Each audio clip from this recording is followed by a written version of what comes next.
আজকে ঘুম থেকে উঠতে আমার অনেকটাই বেলা হয়ে গেছে, প্রায় ৮টা মতো ভিজে গেছি। ঘুম থেকে উঠেই মোটামুটি একটু ফ্রেশ হয়েই একেবারে চলে এসেছি রান্নাঘরে। যেহেতু মাম্মাম সোনার স্কুল আছে সেই জন্য একটা চিন্তাভাবনা থেকেই থাকে মাম্মাম সোনার জন্য কী বানাবো, টিফিনে কী করব না। তো এটা একটা চিন্তাভাবনা থেকেই থাকে, এটা রোজকারের। তো মাম্মাম সোনার জন্য আজকে টিফিনে বানাচ্ছি সেমাই, তার পাশে আমি দুধ গরম করতে বসিয়ে দিয়েছি। আর এখানে দেখো আমি হচ্ছে যে বিরিয়ানি গরম করছি। গতকাল বিরিয়ানি এনেছিলাম দুটো, তো একটাই খেয়েছিলাম আর একটা খেতে পারিনি। আর চিকেন তো নেই, চিকেন খাওয়া হয়ে গেছে দু পিস, আর শুধু বিরিয়ানিটাই পড়েছিল। তো সেই জন্যই ভাবলাম যে না, এটাই গরম করে আজকে হচ্ছে যে খেয়ে দিয়ে বেরোবো। সেই জন্য আর ঘুম থেকে অতটাও তাড়াহুড়ো নেই। ঘুম থেকে ওঠার মোটামুটি অ্যালার্ম কন্টিনিউ বেজেই চলেছে, আর উঠতে আর ইচ্ছে হচ্ছে না। বলছি দূর, সেই তো একটু ঠান্ডা আছে, খাবার দাবার তো এমনিতেই আছে, আর ঘুম থেকে তাড়াতাড়ি উঠেই বা কী করব। শুধু তো ঘুম থেকে উঠে মাম্মাম শোনার জন্য টিফিনটা রেডি করলেই ব্যাস, একেবারে আমার কাজ ফিনিশ, আর কোনো কাজ থাকবে না। আর মাম্মাম সোনাকে কন্টিনিউ ডেকেই যাচ্ছি, প্রায় 8:40 মতো বেজে গেছে। ও তো এখনও ঘুম থেকে উঠছেই না। ওকে অনেক আদর যত্ন করে তুলছি, কিছুতেই উঠছে না। এমনিতে গতকাল রাত করেই ঘুমিয়েছে, বলছে দাঁড়াও না মা, আর একটু ঘুমোতে দাও। তো ভাবলাম ঠিক আছে, ও একটু ঘুমিয়ে নিক, ততক্ষণে আমি খাওয়া দাওয়া করে আপাতত নিজের কাজটা রেডি করে রাখি। একেবারে সকাল সকালে স্নান করে নিয়েছি, স্নান করে তারপরে হচ্ছে যে দেখো এখন আমি খেতে বসে গেছি। সকাল বলতে রান্না বান্না করে মানে ওর টিফিনটা গুছিয়ে গেছি, তারপরে আমি গিয়েছিলাম স্নান করতে। তো যাই হোক, একেবারে ফ্রেশ হয়ে নিয়েছি, দেখতেই পাচ্ছ আমি তো পুরোপুরি ফুলফিলভাবে রেডিও হয়ে গেছি। আর এখানে আমি বসে বসে এখন বিরিয়ানি খাচ্ছি। আর আমার সোনামা একেবারে নাক ডেকে ডেকে ও ঘুমোচ্ছে। ওকে অনেকবার ডাকলাম, ও বলছে দাঁড়াও, আমি এখন উঠবো না, পরে উঠবো। তো ঠিক আছে, পরেই উঠুক, ততক্ষণে আমি আমার খাওয়া দাওয়া করে নিই। তো বন্ধুরা, এখানে মাম্মাম সোনাকে দেখতে পাচ্ছ ঘুম থেকে উঠে গেছে, উঠে তারপরে ফ্রেশ হয়ে এখন দেখো খেতে বসে গেছে। তো গতকালের বিরিয়ানি ছিল, ওটাই দুজনে মিলে খেলাম, আমি একটু খেয়ে নিয়েছি আর মাম্মাম সোনাকে একটু দিয়েছি, দেখতেই পাচ্ছ। আর টাইম হয়েই এলো, আর এখানে দেখো মাম্মাম সোনার জন্য আমি টিফিন রেডি করে দিয়েছি, সেমাই দিয়েছি, আর এটা হচ্ছে যে শাঁক আলু। এটাই হচ্ছে যে মাম্মাম সোনার আজকের টিফিন। তো বন্ধুরা, মাম্মাম সোনা একেবারে রেডি হয়ে গেছে, দেখতে পাচ্ছ স্কুল যাওয়ার জন্য, তাই তো সোনা মা? এই দেখো জুতো পরে নিচ্ছে নিজে নিজে। আর দাঁড়াও, গেটটা আগে লাগিয়ে দিই। কি শক্ত। হ্যাঁ বলো। হ্যাঁ লাগিয়ে দিয়েছি। এ বাবা, কী কালার হয়ে গেল ওটা। এই তো এবার ঠিক আছে, চলো তাহলে যাওয়া যাক, আর অন্যটাও নিয়ে নিই। মাম্মাম শোনো, ওই বাথরুমটা লাগিয়ে দাও তো। এই তো দাঁড়াও, ব্যাগটা আজকে প্রচণ্ড ভারী লাগছে। তো মাম্মাম সোনার জলের বোতল, টিফিন সব কিছু আমার ব্যাগে ভরে নিয়েছি, তার সাথে আবার মাম্মাম সোনার ড্রেস আছে, আবার একটা এক্সট্রা করে ওড়না নিয়েছি, কেন কি মাম্মাম সোনা যদি আবার বমি ফমি করে, তো সেই জন্যই। যদিও বা অ্যাডভান্স টাইমে আমরা বেরিয়ে পড়েছি, টেকার আমরা অবশ্যই পেয়ে যাবো। এই তো দেখাচ্ছি, হাই করে দাও। তো আমরা টেকার পেয়ে যাব অবশ্যই। বাসে করে গেলে অবশ্যই ও বমি করবেই করবে, আর এটা একদম কনফার্ম। আর যদি আমরা টেকারে করে যাই তো ওটাতে একদমই বমি করবে না। তো সেই জন্যই আমরা যাব টেকারে, তাই তো। আরও বাস পছন্দ করে না, টেকারটাই বেশি পছন্দ করে। তো ঠিক আছে, চলো যাওয়া যাক, পরে আসতে কথা বলবো। টাটা করে দাও, টাটা টাটা। স্কুলে এসে বান্ধবীদের সাথে প্রচুর আড্ডা মেরেছি, অনেক গল্প করেছি। তো যাই হোক, এখন একেবারে ছুটি দিয়ে দিয়েছে স্কুল, ছুটির টাইম। তো ভাবলাম তোমাদের সাথে একটু এই ছোট্ট পার্কটা শেয়ার করি। আমি এখানে যদিও বা ঢুকিনি, অনেক দিন আগে ঢুকেছিলাম, তারপরে এই ওয়াল পেন্টিংগুলো পুরো কমপ্লিট হয়ে গেছে, দেখতেই পাচ্ছ। তারপর অনেক কিছুই করেছে ভেতরে, এগুলো যখন পুরোপুরি হয়ে গেছে আমি দেখিনি, বাইরে থেকে দেখা যায়, তো ভেতরে আমি ঢুকে আর দেখিনি।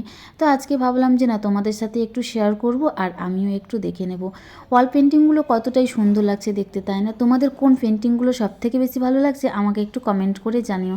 আমার সবই ভালো লাগছে, আর ছবি আমার সত্যি ভীষণই ভালো লাগে। যদিও বা আমি সেরকম আঁকতে টাকতে পারি না, তো মোটামুটি আমার ছবি খুবই ভালো লাগে। তো সেই জন্যই তো মাম্মাম সোনাকে একেবারে ড্রয়িং স্কুলে অ্যাডমিশন করিয়ে দিয়েছি। স্কুল লাইফে ছবি টবি এঁকেছি অবশ্যই, স্বামী বিবেকানন্দের ছবি, রবীন্দ্রনাথ ঠাকুরের ছবি, তারপরে এমনি ঘর গাছপালা ইত্যাদি ইত্যাদি অনেক কিছুই এঁকেছি। মোটামুটি ক্লাসে মানে ছবি টবি যখন আঁকাতো, ওই ফার্স্ট সেকেন্ড থার্ডের মধ্যে মোটামুটি কিছু না কিছু একটা হতাম আমি, এই আর কি। বেশ ভালোই বাসতাম আমি ছবি টবি আঁকতে। ছোটোবেলায় তো আর সেরকমভাবে শেখা হয়ে ওঠেনি, যেহেতু আমাদের ফ্যামিলিতে সত্যি আমরা ভীষণই গরিব মানুষ। তো সেই জন্য আর অনেক কিছু ইচ্ছে থাকলেও না, উপায় থাকে না যাকে বলে। তো সেই জন্য আর সেরকমভাবে কোনো কিছুই মানে শিখে উঠতে পারিনি, শুধু পড়াশোনা ছাড়া। এই আর কি। তো চলো তোমাদের সাথে এগুলো একটু শেয়ার করি। এই কটা দিনের মধ্যে দেখছি অনেক কিছুই হয়ে গেছে, আস্তে আস্তে আরও অনেক কিছু করবে, অবশ্যই তোমাদের সাথে সবটাই শেয়ার করব। আর এখানে দেখো আমার এই বান্ধবী, এর সাথে আমার খুব ভালো বন্ডিং, আরও কয়েকটা বান্ধবী আছে তাদের সাথেও আমার খুব ভালো বন্ডিং।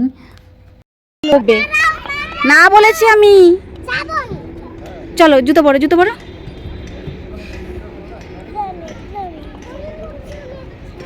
জুতো পরো, ঘর যাবো।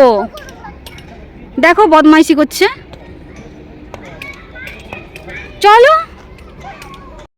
স্কুল ছুটির পর মাম্মাম সোনাকে যে বাড়ি নিয়ে আসবো, ওটার জন্য একটা যুদ্ধ লেগে যায় স্কুলের মধ্যে, মা মেয়ে দুজনের মধ্যে। ঠিক আছে, তো অনেক করে বলি সোনামা চলো, প্রচণ্ড পরিমাণে রোদ দিয়েছে, কে কার কথা শুনে আগে খেলাধুলা করবে তারপরেই হচ্ছে যে বাড়ি আসবে, তার আগে কিছুতেই আসবে না। মানে এই কটা দিন কোনো দিনই আগে আসে না, সব দিনই ওই খেলাধুলা করে তারপরে আসবে। সে যতই রোদ হোক আর যাই হোক, আমার কষ্ট হয়ে যেত কি হয়েছে, ওর তো কষ্ট হয় না, এই আর কি। তো যেতে যেতে দেখো তোমাদের সাথে এই ঠাকুরগুলো শেয়ার করলাম, কত সুন্দর তাই না। ঘরে এসেই চেঞ্জ করি আর নাই করি, আগে খাওয়ার চিন্তা, কেন কি এতক্ষণ স্কুলে থাকি, আমার না খুব খিদে পেয়ে যায়, এখান থেকে খেয়ে যায় তবু আমার খুব খিদে পেয়ে যায়।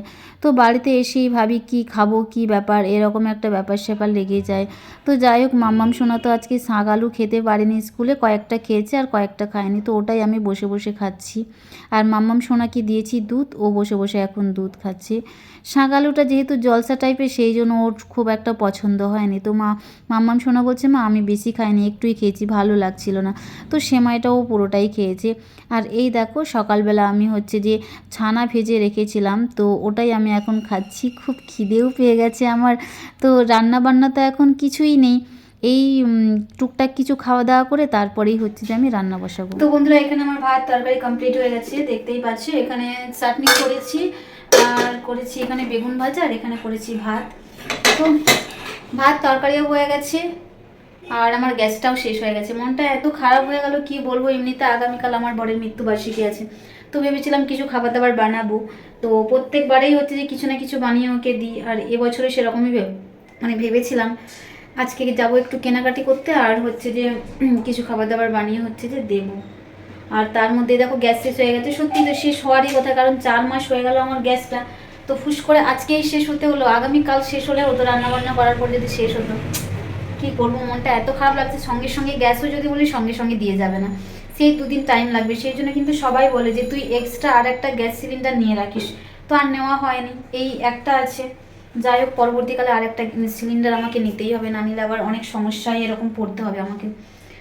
আজকে তো খাওয়া দাওয়া হয়ে যাবে, কালকে কি খাবো জানি না, মায়েদের ওখানেই খেয়ে নিতে হবে, না হলে হবে না। দেখা যাক, আজকে হচ্ছে যে গ্যাসটা আমি অর্ডার দেবো, তো জানি না কালকে দিয়ে যাবে কিনা। কালকে যদি দিয়ে যায় সকাল সকাল খুবই ভালো, আর না দিয়ে গেলে তো ব্যাস, আর কি করার আছে, কিছুই করার নেই। এত মনটা খারাপ লাগছে, মানে আমার রান্নাবান্না পুরো কমপ্লিট হয়ে গেছে, গ্যাসটাও দেখি শেষ হয়ে গেছে।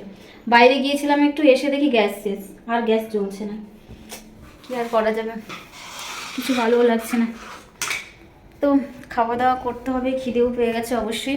আর আজকে ওয়েদারটা দেখছো, সকালবেলা ওয়েদারটা ঠিকই ছিল, এই দেখো ওয়েদারটা একদম বাজে ওয়েদার হয়ে গেছে, মেঘলা মেঘলা ওয়েদার, সবাই বলছে নাকি বৃষ্টি হবে। আর এখানে আমার কিছু জামাও ডুবিয়ে রেখেছি, এগুলো আবার একটু কাছাকাছি করব, সে শুকোক না শুকোক যাই হোক, মোটামুটি এইখানটায় মিলে দেবো, সে যবে শুকোবে শুকোবে। আর ভেবেছি একটু ওই থোড় কাটবো, কেননা আজকে একটু বাপের বাড়ি যাব, যেহেতু আজকে একটু কেনাকাটি করার আছে হালকা ফুলকা, তো কেনাকাটি করে একটু বাপের বাড়ি যাব, তো সেই জন্যই ভেবেছি থোড়টা কেটে মায়েদের ওখানে একটু দিয়ে আসবো। আর দেখো বনুর হচ্ছে যে এখানে ধনেপাতাগুলো অনেক বড় হয়ে গেছে, বুড়ো হয়ে আসছে, জানি না কবে খাবে ও। আর এখানে ওলকপিগুলো কিন্তু সত্যি অসাধারণ হয়েছে, দারুণ হয়েছে কিন্তু। আর এখানে দেখো সজনা গাছটা দেখে কিন্তু আমার সজনা পাতা খেতে ভীষণই ইচ্ছে করছে, কিন্তু একদমই ছোট, দেখতেই পাচ্ছ, সেই জন্য আর তুলতেও পাচ্ছি না। মাম্মাম সোনাকে যখন স্কুল থেকে নিয়ে আসি, রাস্তার এদিক সেদিক যখন দেখি না, কত সজনা ফুল হয়ে আছে গাছের মধ্যে, মানে দেখে এত লোভ লাগে, খেতেই ইচ্ছে হয়, কিন্তু কী আর করার আছে, উপায় তো নেই। তো মাকে বলেছি, বাজারেও তো ওঠে না দেখেছি, হয়তো সকালবেলাটা ওঠে, কিন্তু একটু বেলা করে গেলে তখন কিছুই পাওয়া যায় না। সকালবেলাটা অনেক রকমের সবজি পাওয়া যায়, মন পছন্দ আর কি, বেশ ভালো ভালো সবজি পাওয়া যায়, অনেক রকমের শাক পাওয়া যায়, সবজি পাওয়া যায়, বেশ ভালো লাগে। কিন্তু একটু বেলা হয়ে গেলে ব্যাস সেগুলো আর পাওয়া যায় না। হয়তো সকাল টাইমটা সজনা ফুল নিয়ে আসছে বাকি, তো আমি যতবার গিয়েছি অবশ্যই আমি পাইনি, পেলে আমি তো একদমই নিতাম। যেমন মাশরুম পেলে আমি সঙ্গে সঙ্গে নিয়ে নিই, মাশরুম খেতে আমি খুবই ভালোবাসি, তো সেই জন্য মাশরুমটা পেলে আমি সঙ্গে সঙ্গেই নিয়ে নিই। যাই হোক, মাকে বলেছি, মাদেরকে বলে রেখেছি যদি সজনা গাছ আছে ওইদিকে একটু আমার জন্য অন্তত ফুলটা আমার জন্য রেখে দেয়, একটা ছোট্ট ডাল ভেঙে, এই অল্প কটা হলেই চলবে, একটু বড়া বানিয়ে খাবো আর একটু রান্না করে খাবো, এরকমই ভেবেছি। তো যাই হোক, চলো মাম্মাম সোনাকে একটু খেতে দিয়ে দিই আর আমিও খেয়ে নিই, খাওয়া দাওয়া করে আর ওই জামাগুলো কাচবো। আর তার মধ্যে ভেবেছি আজকে একটু মাথাটা পরিষ্কার করে নেব।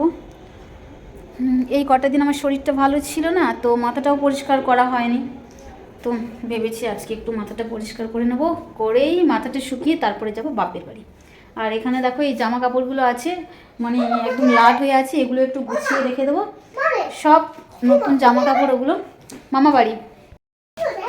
আর ইনি দেখো একদম লাফালাফি শুরু করে দিয়েছে, চারিদিকে এত নোংরা করে না কি বলবো, প্রচণ্ড পরিমাণে নোংরা করে। আমি যতই গুছিয়ে রাখি, যতই পরিষ্কার করি, আমার ঘর কখনো পরিষ্কার থাকে না, আর অগোছালোই থাকে সব সময়, যতই গুছিয়ে রাখি অগোছালো হয়ে যায়। দেখো চারিদিকটা দেখেছো কি করেছে, এলোমেলো করেছে। আর ওখানে সেই স্টারটা ছিল, স্টারটা নামিয়ে ওই খেলু খেলু করছে, এই দেখো।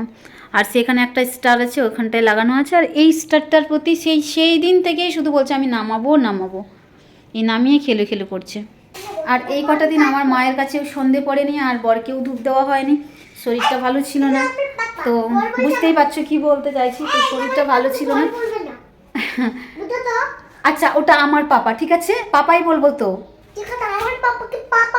ও বাবা, ওর পাপাকে পাপাই বলতে হবে, বর বলা যাবে না, মানে আমার বর সেটা বলা যাবে না, ওর পাপা মানে আমার পাপা, আমাকেও পাপা ডাকতে হবে, ঠিক আছে। চলো, আমার পাপাকেও ধূপ দেওয়া হয়নি, মাকেও ধূপ দেওয়া হয়নি, আমার শরীরটা ভালো না থাকার কারণে, সেই জন্য দেওয়া যাবে না, তো সেই জন্যই দিইনি। তো আজকে ভেবেছি সেই জন্য মাথাটা একদম পরিষ্কার পরিচ্ছন্ন করে আজ থেকে আবার হচ্ছে যে ধূপ টুপ দেবো। তো ঠিক আছে, চলো মাম্মা শোনার জন্য খাবার বেড়ে দিই, আর আমিও খাবারটা বেড়ে নিই, দুজনে মিলে খাই, তারপরে আসছি কথা বলতে। মা মেয়ে দুজনে এইমাত্র খাওয়া দাওয়া করে একদম উঠলাম, উঠে আর কিছু ভালো লাগছে না, মাথাটা এত টিপটিপ করছে, এত টিপটিপ করছে কি বলবো, মনে হচ্ছে একটু শুয়ে পড়ি, তো শুলে তো হবে না, কেন কি কিছু জামা আছে ওগুলো ডুবিয়ে রেখেছি, ওগুলো একটু পরিষ্কার করব, তারপরে মাথাটা পরিষ্কার করব। কয়েকদিন ধরে মাথাটাও পরিষ্কার করা হয়নি, যেহেতু শরীরটা ভালো ছিল না, তো সেই জন্য ভেবেছিলাম একেবারে শরীরটা শুকিয়ে গেলে তখন আমি হচ্ছে যে মাথাটা পরিষ্কার করে নেব। আর এই দেখো, এই নাইটিটা চিনতে পারছো, এটা আমার সেই কারেন্টের তারে ঝুলেছিল বেশ কয়েকদিন ধরে, প্রায় 5-6 দিন হয়ে গেল এই নাইটিটা ঝুলেছিল। তো এই নাইটিটা হচ্ছে যে পাশের বাড়ির কাকিমা, উনি হচ্ছে যে আবার ফেলে দিলেন। তো আমাকে আজকেই বলছিল, স্কুল থেকে এসেছি, এসে আমাকে বলছে, কী রে তোর নাইটিটা কি ওখানেই থাকবে, তুই পারবি না? আমি বলছি না, যদি কারেন্টের শক লেগে যায়, তো সেই জন্য। অনেকে আবার তোমরা কমেন্টও করেছিল যে ভুলেও একদম পারতে চেও না, ওই নাইটিটা পরেই থাক, বাদ দাও, তোমাকে নিতে হবে না। তো আমিও ভেবেছিলাম যে থাক, আমি আর নেবো না ওইটা, আমি যদি বাতাসে পড়ে, যদি ঠিকঠাক জায়গায় পড়তো তাহলে আমি কুড়িয়ে নিয়ে আসতাম, আর যদি ড্রেনে পড়তো তাহলে তো একদমই নিয়ে আসতাম না। যাই হোক, কাকিমা হচ্ছে যে পেরে দিয়েছে, আর এই নাইটিটা সত্যি খুবই সুন্দর, বেশ ভালো লাগে নাইটিটা।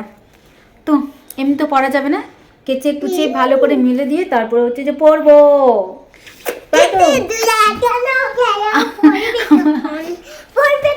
আমাকে আমাকে আমাকে মাম্মাম বলছে, মা ওই নাইটিটা একদম পরতে যেও না, তোমার কারেন্টের শক লেগে যাবে।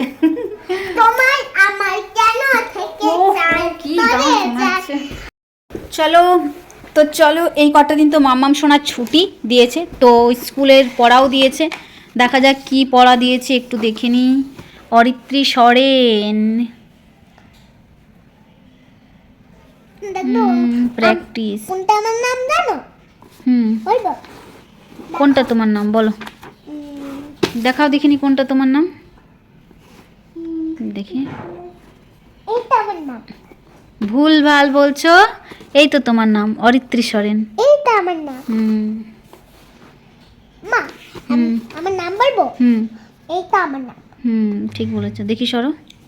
ভেবেছিলাম সন্ধেবেলা একটু বাজারে যাব, কিন্তু মন মেজাজ এতটাই খারাপ যে সেই জন্য আর ইচ্ছেও হলো না আজকে একটু কেনাকাটি করতে চাই।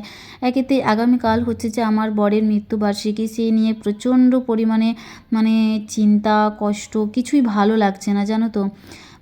মাম্মাম সোনার সঙ্গে হাসি খুশি থাকি, খেলু করি, ওকে ভালো রাখার চেষ্টা করি। আমি যদি কান্না শুরু করে দিই না, ও সব সময় আমাকে জিজ্ঞেস করবে কি হয়েছে কি হয়েছে, মাঝে মাঝে তো অজান্তেই চোখে জল চলে আসে, আর ওকে কৈফিয়ত দিতে দিতে আমার মাথা খারাপ হয়ে যায়।